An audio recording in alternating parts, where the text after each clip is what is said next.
গিয়ে পরিশ্রম করে টাকা উপায় করে তোকে এই ফ্ল্যাটটা কিনে দিয়েছি, তোর অ্যাকাউন্টে লাখ লাখ টাকা দিয়েছি, আর তুই আমার সাথে এরকম বেইমানি করলি। আরে তোকে আমি কিসের অভাবে রেখেছিলাম? সব দিলেও তুমি আমাকে স্বামীর সুখ দিতে পারোনি। আমার তো একটা চাহিদা আছে, আমি একা থাকতে পারিনি, তাই তুহিনকে ভালোবেসে সুখী হতে চেয়েছিলাম। তুই আমাকে কষ্ট দিয়ে আমার সব কিছু নিয়ে সুখী হবি? না, সেটা তো হতে পারে না। আমি তোকে সেটা হতে দেবো না। না ভাই, আপনি আইন হাতে তুলে নিয়েন না। আমি ভেবেছিলাম আপনি মরে গেছেন।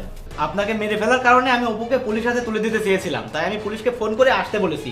ওকে পুলিশের হাতে তুলে দেবো। তুহিন, তুমি আমাকে পুলিশের হাতে তুলে দিবে? আমি তো তোমাকে ভালোবেসে তোমার জন্য এসব করেছি। তোমার মতো মেয়ের মিথ্যে ভালোবাসার ধোকায় আমি আমার নিজের জীবনকে শেষ করতে চাই না। ভাগ্যক্রমে আমারও তোমাকে ছেড়ে দূরে থাকতে হতে পারে, তখন তো তুমি আমাকে ছেড়ে অন্য কারোর সাথে চাহিদা মেটাবে। তুমি তো একটা দুশ্চরিত্রা নষ্টা মেয়ে।